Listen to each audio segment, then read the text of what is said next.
नमस्कार। आज हम हाले ग्रास टूर्नामेंट के क्वार्टर फाइनल मुकाबलों पर थोड़ी गहरी नजर डालेंगे। हाँ, और हमारे पास एटीपी हाले क्वार्टर फाइनल के रणबांकुरे लेक से कुछ पॉइंट्स भी हैं। बिल्कुल। तो आज का मकसद है इन मैचों के खास खिलाड़ियों को देखना, उनकी अभी की फॉर्म कैसी है और ग्रास कोर्ट पर उनका खेल कैसा चल रहा है। सही। देखते हैं कौन आगे बढ़ रहा है और किसके सामने क्या चुनौतियां हैं। हाँ, तो चलिए शुरू करते हैं पहले मैच से। डेनियल मेदवेदेव बनाम एलेक्स मिकेल्सन।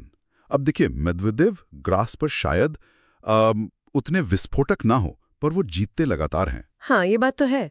59 करियर जीत ग्रास पर कम नहीं होती। और उसमें भी 31 तो 2020 के बाद से आई हैं। और इस हफ्ते तो उन्होंने 400 करियर टूर जीत का आंकड़ा भी पार कर लिया है। जी, वो 10वें एक्टिव प्लेयर बने ऐसा करने वाले। पर एक चीज है, पिछले हफ्ते हार्टोगन बॉश में और पिछले साल यहीं हाले में दोनों बार क्वार्टर फाइनल में हारे थे। ये एक पैटर्न जैसा लगता है।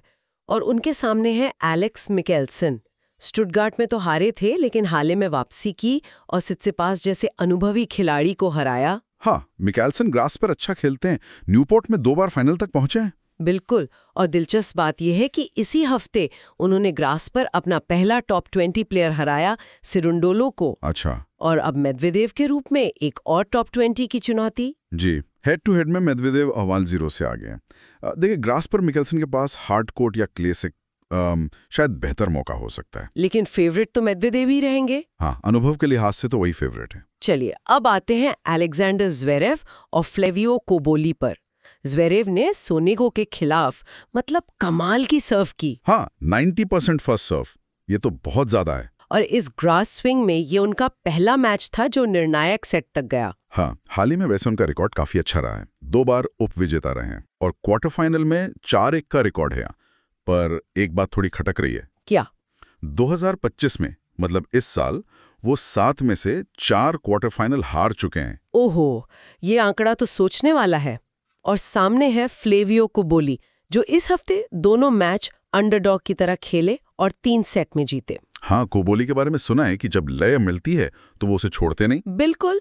पिछले दोनों टूर क्वार्टर फाइनल जीतकर सीधे खिताब तक पहुंचे थे, बुखारेस्ट और हैम्बर्ग में। लेकिन टॉप 10 खिलाड़ियों के खिलाफ उनका रिकॉर्ड वो 0-9 है, 0-9। तो ये उनके लिए बहुत ही बड़ा मौका है। जी हाँ, पहली टॉप 10 जीत दर्ज करने का। और ज़्वेरेव से वो फ्रेंच ओपन में कुछ हफ्ते पहले खेले थे। हाँ, ज़्वेरेव जीते थे वो मैच। पर तब कोबोली काफी थके हुए लग रहे थे।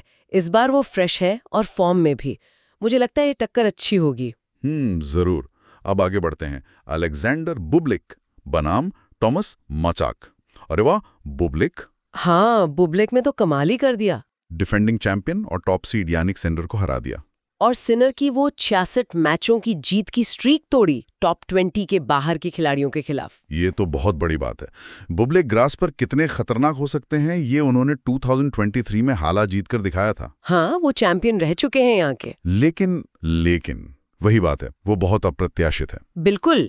2023 की उस जीत के बाद से वो ग्रास पर किसी सेमीफाइनल में नहीं पहुंचे हैं। अच्छा। हाँ, और दूसरी तरफ है टॉमस माचाक, जो मार्च के बाद पहली बार लगातार 2 मैच जीतकर लय में वापसी करते दिख रहे हैं। ये ग्रास पर उनका अब तक का बेस्ट प्रदर्शन है, पहला क्वार्टर फाइनल। जी।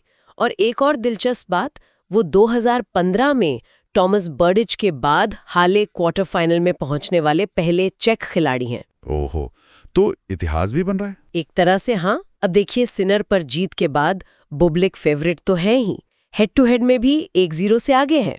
पर बुब्लिक के साथ तो कुछ भी हो सकता है। वही तो, इसलिए ये मैच बहुत दिलचस्प रहेगा। सही कहा।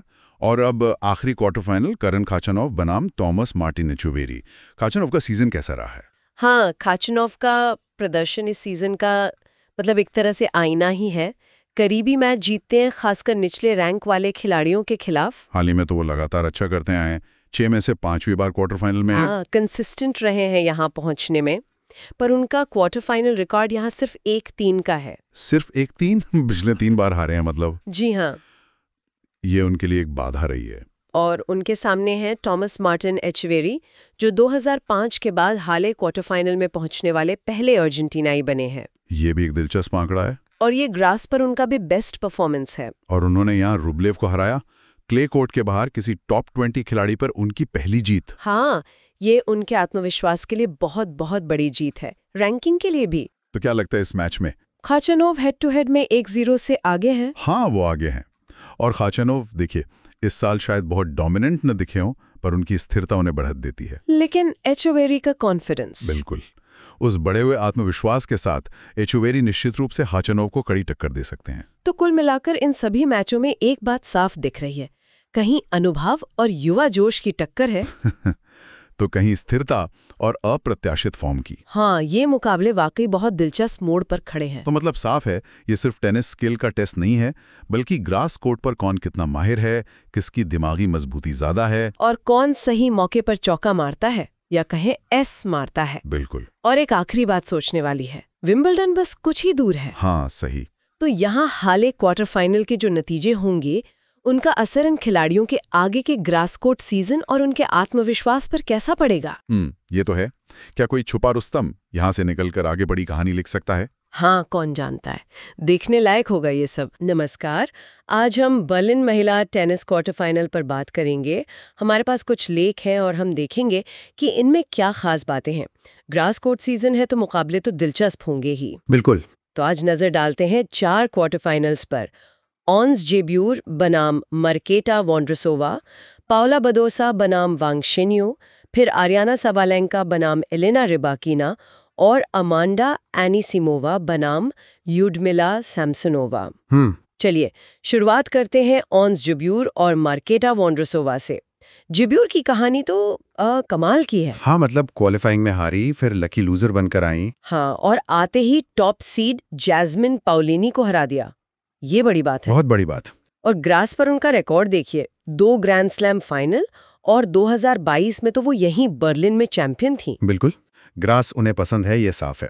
हालांकि ये सीजन थोड़ा ऊपर नीचे रहा है उनके लिए। हाँ, वो तो है। और दूसरी तरफ है मार्केटा वोंड्रोसोवा, मौजूदा विंबलडन चैंपियन। पिछले साल तो सबको चौंका ही दिया था उन्होंने। सही कहा। और यहाँ बर्लिन में भी अच्छा खेल रही हैं। मैडिसन कीज को हराया, डायना स्नाइडर को हराया। और ये दिलचस्प है कि विंबलडन के बाहर ग्रास पर ये उनकी पहली टॉप 20 जीते हैं। अच्छा, ये तो इंटरेस्टिंग है। हाँ, हेड टू हेड देखें तो 4-4 है, बिल्कुल बराबर। ग्रास पर भी 1-1। ओह, पिछले साल 4 बार खेले थे ये दोनों। वोंड्रोसोवा 3 जीती, लेकिन साल के आखिर में जो WTF फाइनल्स हुआ उसमें जयपुर जीती थी। तो ये मुकाबला तो कांटे का लग रहा है। जेब्योर की वो कलाकारी, ड्रॉप शॉट्स, और वोंड्रोसोवा की वो जबरदस्त वापसी करने की क्षमता। सही। और एंगल्स, वोंड्रोसोवा बहुत अच्छे एंगल्स बनाती हैं। देखना होगा नेट पर कौन ज्यादा कंट्रोल रखता है। जयपुर नेट पे अच्छी हैं, लेकिन वोंड्रोसोवा भी कम नहीं। बिल्कुल। अच्छा, अगला मैच पाउला बडोसा बनाम वांग शिन्यू। बडोसा पहली बार बर्लिन में है और सीधा क्वार्टर फाइनल में, वो भी बिना कोई सेट हारे। हाँ, ये उनके लिए अच्छा स्टार्ट है बर्लिन में। क्लास पे ये उनका बेस्ट रिजल्ट है, मतलब जॉइंट बेस्ट। लेकिन हाँ, एक चीज है, जनवरी ऑस्ट्रेलियन ओपन के बाद से क्वार्टर फाइनल से आगे नहीं बढ़ी हैं वो। हाँ, ये पॉइंट नोट करने वाला है। थोड़ी कंसिस्टेंसी की कमी दिखी है। और उनकी प्रतिद्वंदी है वांग शिन्यू। अरे, वांग शिन्यू ने तो इस हफ्ते तहलका मचा दिया है। हाँ, क्या हुआ? उन्होंने नई Roland Garros champion Coco Gauff को हराया, वो भी गॉफ के ग्रास सीजन के पहले ही मैच में। अरे वाह, ये तो बहुत बड़ी जीत है। बिल्कुल, उनके करियर की सबसे बड़ी टॉप 10 जीत है ये। और बदला भी ले लिया, 2022 में यहीं बर्लिन में गॉफ से हारी थी। अच्छा। और इससे पहले उन्होंने क्वालिफाइंग में जब्यूर को हराया था, फिर पहले राउंड में कसातखिना को। मतलब कमाल की फॉर्म में है। कमाल है। ये हार्ड कोर्ट के बाहर उनका पहला WTA क्वार्टर फाइनल है। हाँ, यही बात है। दिखाता है कि वो अब हर सरफेस पे खतरनाक हो रही हैं। तो बडोसा के पावर गेम के सामने वांग की ये फॉर्म, क्या लगता है? बडोसा तो बेसलाइन से हावी होना चाहेंगी। बिल्कुल, बडोसा की कोशिश यही रहेगी, लेकिन वांग शायद उन्हें कोर्ट पर मूव कराएंगी, उनके बैकएंड को टेस्ट करेंगी। बडोसा के लिए आसान नहीं होगा। हेड टू हेड में वो 1-0 आगे हैं, पर वो मैच भी कड़ा था ऑस्ट्रेलियन ओपन में। सही कहा। अब आते हैं शायद दिन के सबसे बड़े मैच पर, आरियाना साबालेंका बनाम एलेना रिबाकिना। हाँ, ये तो ब्लॉकबस्टर मैच है। 2 जबरदस्त पावर हिटर्स। साबालेंका की वो भारी सर्विस और ग्राउंड स्ट्रोक, और सामने रिबाकिना जिनका फ्लैट आक्रामक खेल ग्रास के लिए बना है। विंबलडन जीत भी चुकी हैं। बिल्कुल। रिबाकिना हेड टू हेड में भी 5-3 से आगे हैं साबालेंका से, और ग्रास तो उन्हें बहुत पसंद है। हाँ, साबालेंका का ये साल शानदार रहा है, ऑस्ट्रेलियन ओपन जीता है। रिबाकिना थोड़ी चोट से वापसी कर रही हैं, लेकिन ग्रास आती वो अलग खिलाड़ी लगती हैं। तो यहाँ सर्विस का खेल बहुत अहम होगा। बहुत ज्यादा। दोनों की सर्विस जबरदस्त है। ठीक है। और आखिरी क्वार्टर फाइनल है अमांडा एनिसिमोवा और ल्यूडमिला सैमसनोवा के बीच। यहाँ भी स्टाइल का कॉन्ट्रास्ट है। हाँ, एनिसिमोवा का वो रिदम वाला गेम, फ्लैट हिटिंग, बिल्कुल, और सैमसनोवा की वो विस्फोटक पावर, बड़ी सर्विस। एनिसिमोवा ब्रेक के बाद वापसी कर रही हैं 2024 में और अच्छा खेल रही हैं। हाँ, कुछ अच्छे रिजल्ट्स रहे हैं उनके। और सैमसनोवा का खेल ग्रास पर काफी सूट करता है। काफी सूट करता है। उनकी सर्विस यहाँ बहुत बड़ा हथियार हो सकती है। तो क्या सैमसनोवा थोड़ी फेवरेट होंगी? कागज पर तो शायद हाँ, लेकिन एनिसिमोवा में वो बात है कि वो किसी को भी हरा सकती हैं अपने दिन पर। उन्हें सैमसनोवा की सर्विस को न्यूट्रलाइज करना होगा, अच्छा रिटर्न करना होगा।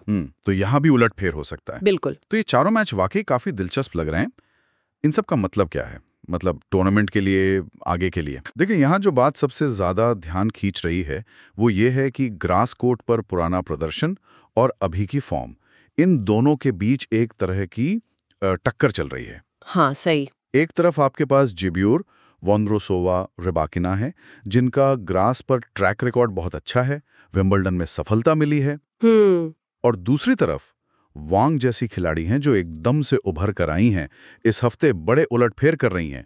ये दिखाता है कि ग्रास कोर्ट कितना अनप्रेडिक्टेबल हो सकता है। मतलब कुछ भी हो सकता है। बिल्कुल, यहाँ किसी भी चीज की गारंटी नहीं है। तो सोचने वाली बात ये रह जाती है कि इस मुश्किल सतह पर क्या पिछला अनुभव ज्यादा मायने रखता है, या फिर वो खिलाड़ी जो इस समय लय में है, जो नई ऊर्जा के साथ खेल रहा है, वो बाजी मार सकता है? यही सवाल है और इसका जवाब हमें कोर्ट पर ही मिलेगा। बिल्कुल। इसी दिलचस्प सवाल के साथ आज की ये चर्चा यहीं समाप्त करते हैं। नमस्कार। आज हम ATP London grass court tournament के क्वार्टर फाइनल मुकाबलों पर गहराई से नजर डालेंगे।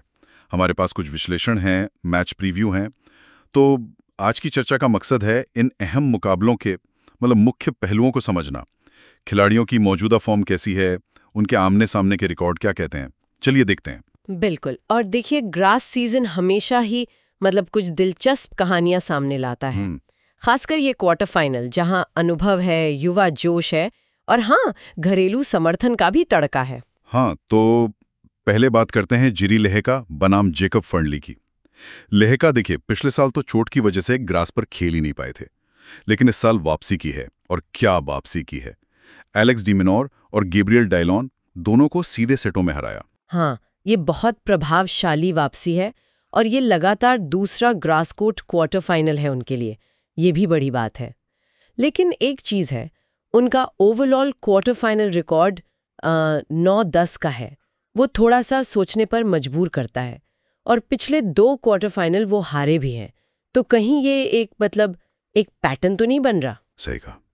और यहीं पर जेकब फर्नली की कहानी दिलचस्प हो जाती है। उन्हें क्ले कोर्ट सीजन में कुछ मौके मिले, उनका फायदा उठाया, और अब ग्रास पर भी वो लय बरकरार रखे हुए हैं। हाँ, और ड्रॉ में ऊपर के बड़े खिलाड़ी जैसे फ्रिट्स और डीमन और वो बाहर हो गए हैं। तो क्या उनके लिए सेमीफाइनल का रास्ता थोड़ा आसान हो गया है? ये देखने वाली बात होगी। देखिए, फर्नली ने पिछले साल भी ग्रास पर बहुत प्रभावित किया था। नॉटिंघम चैलेंजर जीता था उन्होंने, और याद है विंबलडन में जोकोविच से एक सेट लिया था।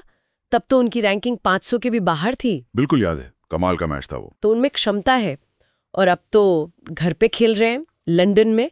घरेलू माहौल का फायदा भी मिलेगा उन्हें। हेड टू हेड तो 0-0 है, तो पहली बार भिड़ेंगे। हाँ, तो लेका के पास अनुभव ज्यादा है, इसमें कोई शक नहीं। पर फर्नली अपने घर पर पूरे आत्मविश्वास के साथ ये मुकाबला बराबरी का दे सकते हैं।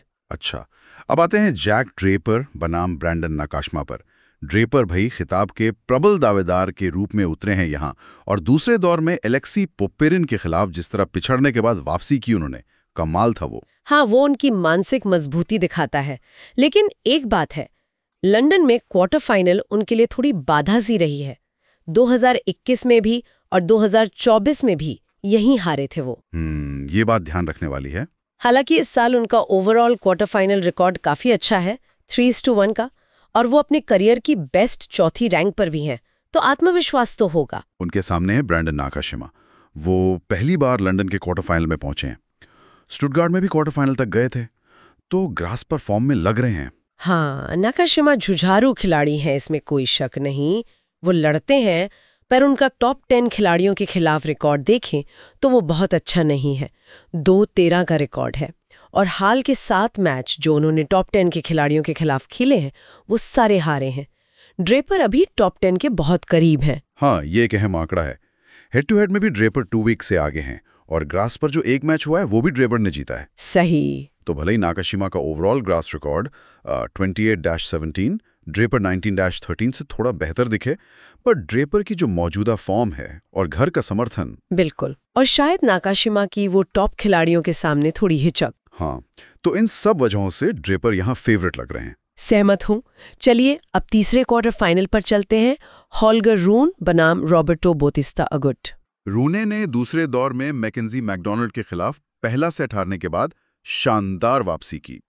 इससे उनकी फिटनेस पर जो सवाल उठ रहे थे वो शायद कुछ कम हुए होंगे।